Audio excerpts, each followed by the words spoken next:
বাসি ঘরে ভাতের চালে হাত দিতে হয় না। অনেক কাল আগে থেকে মুরব্বীরা এই কথাটি মেনে আসেন। আমিও তাই সকালবেলা উঠে ঘর ঝাড়ু দিয়ে তারপরে ভাতের জন্যে চালে হাত দিই। তো আমি ঘর ঝাড়ু দিয়ে রান্নাঘরে চলে এসেছি। আর সকালবেলা ভর্তা ভাত করব, তাই ভাতের চালও ধুয়ে নিয়েছি।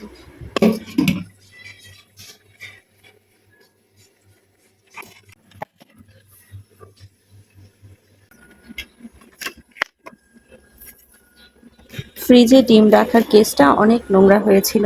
আজ সকালে সেগুলো ধুয়ে পরিষ্কার করে নিয়েছি। আর গতকাল বাজার থেকে কিছু ডিম আনা হয়েছে।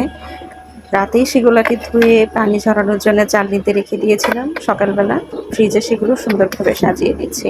আর আজকের ভর্তা ভাতে আমি রেখেছি পেঁপে ভর্তা।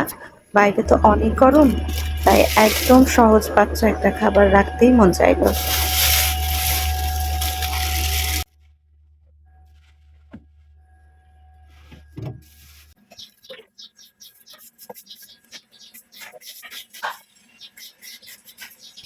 রান্নাঘরের সিঙ্কের উপরে অনেকগুলা বাসন জমেছে, যেন বড় একটা জঙ্গল তৈরি হয়েছে। তাই ঝটপট বাসনপত্রগুলো ধুয়ে সিঙ্কটা পরিষ্কার করে নিচ্ছি।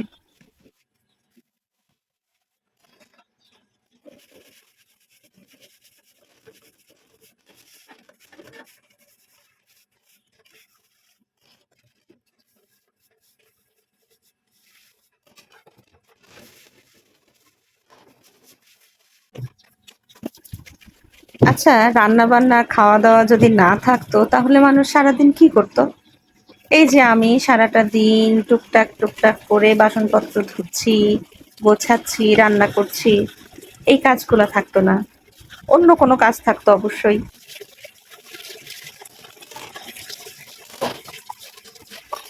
সত্যি, এ রান্না খাওয়া এই জন্যেই আমাদের যত ঝক্কি ঝামেলা। বাসনপত্র ধোয়ার পর আমার সিঙ্কের বর্তমান চেহারা বেশ ভালোই লাগছে, পরিষ্কার পরিচ্ছন্ন, তকতকে ঝকঝকে। বাসনপত্র ধোয়া শেষ, এদিকে ভাত হচ্ছে। আর আমার মনে হলো এখন যদি আমি ঘরটা মুছে নেই তাহলে আমার কাজের অনেকটাই গোছানো হয়ে যাবে।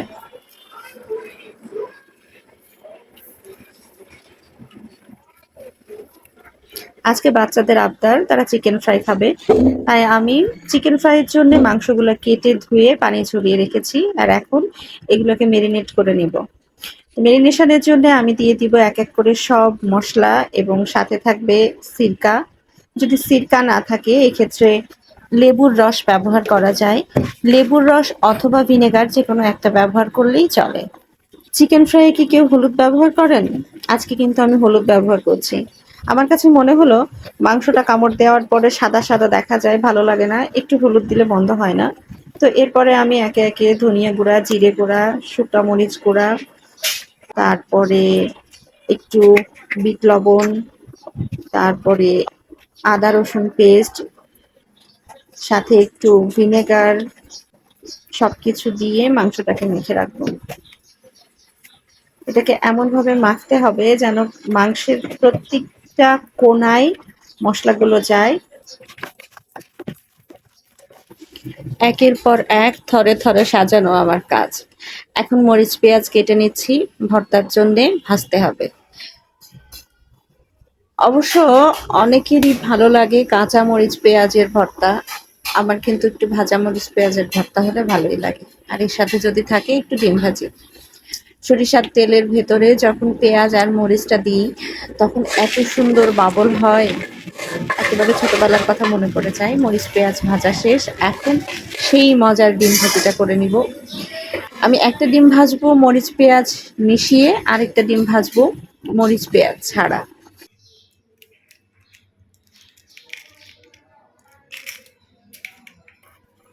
আহা, তেলই তো গরম হয় নাই, ডিম তো আমি দিয়ে দিলাম। যাই হোক, হতে থাকে এভাবে, আর কি করা যাবে। এখন একটা ছোট্ট টেকনিক অ্যাপ্লাই করতেছি ডিমটাকে বড় করার জন্য।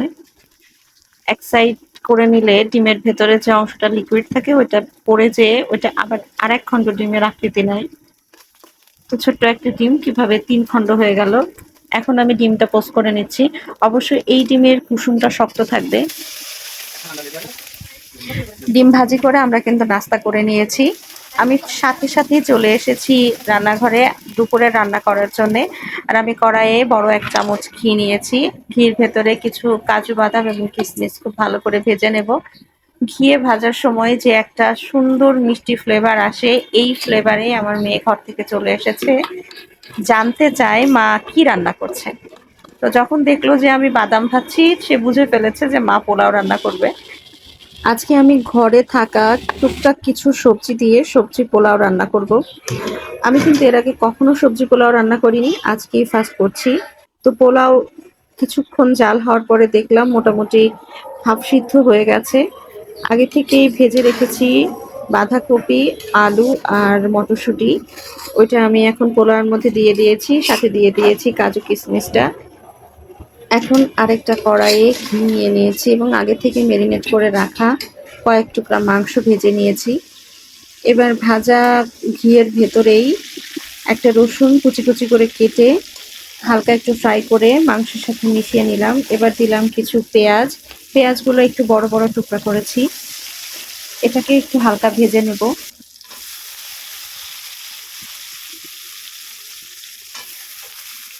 হালকা একটু পানি অ্যাড করে নিলাম। আমি এখানে কিন্তু লবণ দেই নাই, কারণ মাংসে আগে থেকেই লবণ দেওয়া ছিল। তো এর মধ্যে আমি দিয়ে দিয়েছি বাঁধাকপি।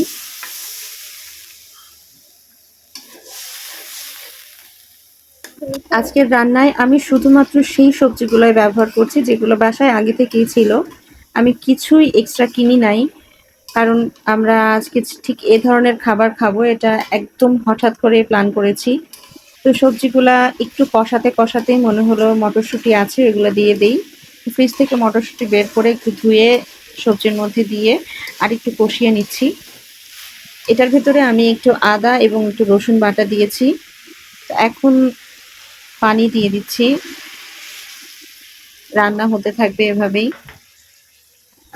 চুলায় সবজি হচ্ছে, অন্যদিকে আমি আমার মেখে রাখা সেই মাংসগুলা নিয়েছি যেগুলো ফ্রাই করব। এখন এটাতে কিছুটা সয়া সস, গোলমরিচ গুঁড়া দিয়ে আরেকটু ভালোভাবে মিশিয়ে নিচ্ছি। আমি এখন এই মাংসের মধ্যে কর্নফ্লাওয়ার আর অল পারপাস যে ফ্লাওয়ারটা আছে সেটা এবং একটা ডিম দিয়ে খুব ভালোভাবে মেখে এটাকে ভেজে নেব। চিকেন ফ্রাই ঘরোয়া পদ্ধতিতে করার জন্য এটা একটা বেস্ট উপায়। চিকেনটা অনেক জুসি থাকে আর স্বাদটাও মাশাআল্লাহ অনেক ভালো হয়। আপনারা ট্রাই করতে পারেন যদি কারো ইচ্ছে হয়। আমি জানি এখন চিকেন ফ্রাই করতে পারে না এমন লোকের সংখ্যা একেবারেই নেই। সবাই এখন কম বেশি চিকেন ফ্রাই করতে পারে। সবগুলো উপকরণ দিয়ে খুব সুন্দরভাবে মাংসের পিসগুলাকে মেখে নিতে হবে। চেষ্টা করতে হবে যেন সব দিকে সুন্দরভাবে সবকিছু মিশে যায়। আসলে চিকেন ফ্রাইটা অনেক লোভনীয় জিনিস, বাচ্চাদের তো অনেক বেশি পছন্দ। শুধু বাচ্চা বলছি কেন, আমাদের মতো মানুষ যারা আছেন আমরাও খুব পছন্দ করি। তো এভাবে মেরিনেট করে চিকেন গুলাকে কিন্তু বক্সে করে ফ্রিজে রেখেও দেওয়া যায়। হঠাৎ কখনো প্রয়োজন হলে সেগুলা বের করে ভেজে নেওয়া যায়। তো এখন চলুন ভেজে নেওয়া যাক আমাদের চিকেনগুলা।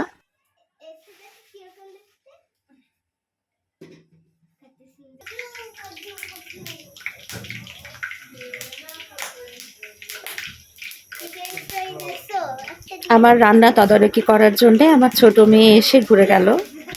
আসলে তার আবদারই আজকে আমার এত কষ্ট করা, এত আয়োজন। মাঝে কিছুদিন ও অনেক অসুস্থ ছিল। আমার ভাজিগুলা অনেকটাই হয়ে গেছে। মাংস ভাজার পরে যে সুন্দর ঘ্রাণটা আসছিল, আসলে এই গন্ধ সহ্য করে বাচ্চাদের ঘরে বসে থাকাটা খুবই কষ্টকর। তো কি আর করা, আমি খুব দ্রুতই এগুলা ভেজে নেওয়ার চেষ্টা করি। হ্যাঁ, হয়ে গেল আমার চিকেন ফ্রাই। এটাই ছিল লাস্ট। তো আমাদের খাওয়া দাওয়া জমজমাট খাওয়া দাওয়া হয়েছে, আড্ডা হয়েছে। বিকালবেলায় ঝুম বৃষ্টি, দমকা বাতাস।